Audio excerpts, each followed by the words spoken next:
আসসালামু আলাইকুম। গতদিন একটা ভিডিও বানিয়েছিলাম যেখানে বলেছিলাম গুড ফ্যাট না খেলে হরমোনের ব্যালেন্স নষ্ট হয়ে যায়। কথাটা কেন বলেছিলাম তার আগে একটু কথা বলি আসলে হরমোনটা কি। যারা হরমোন কি বোঝেন না, আজকের ভিডিওটা তাদের জন্য। আমাদের বডির ভিতরের যে বার্তা আদান প্রদান হয়, এই ব্যবস্থাটাকে হরমোন বলা হয়। সহজ বাংলায় বলি, সাপোজ আমি ধরেন এখানে একটু মাথা চুলকাচ্ছি, এটা একটা সিগন্যাল ব্যবস্থা, কিন্তু আমার ব্রেন থেকে আমার আঙ্গুল পর্যন্ত একটা সিগন্যাল আসছে। আমি কি করছি, এখানে সিগন্যালে আমি আঙ্গুলটা মাথা নাড়ছি। এটাই হরমোন। হরমোন অনেক ধরনের হয়ে থাকে, যেরকম ছেলেদের মাদার হরমোন টেস্টোস্টেরন এবং মেয়েদের মাদার হরমোন এস্ট্রোজেন। ছেলেদের টেস্টোস্টেরন ওভারঅল ছেলেদের সমস্ত পারফরমেন্সের জন্য টেস্টোস্টেরন খুবই জরুরি।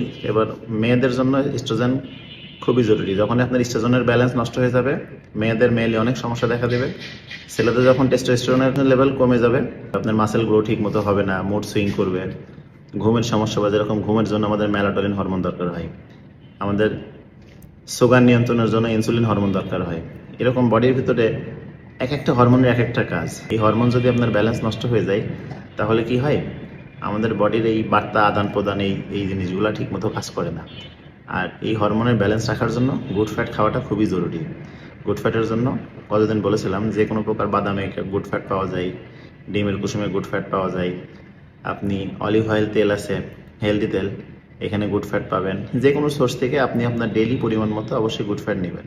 গুড ফ্যাট নেবেন, তাহলে আপনার হরমোন ব্যালেন্স থাকবে। হরমোন ব্যালেন্স থাকলে আপনার মুড সুইং হবে না, আপনার ওভারঅল সমস্ত কার্যক্রমে দেখবেন আলাদা একটা পারফরমেন্স পাবেন। হ্যাঁ, তো যাই হোক, সবাই এই বিষয়টা খেয়াল রাখি। ধন্যবাদ।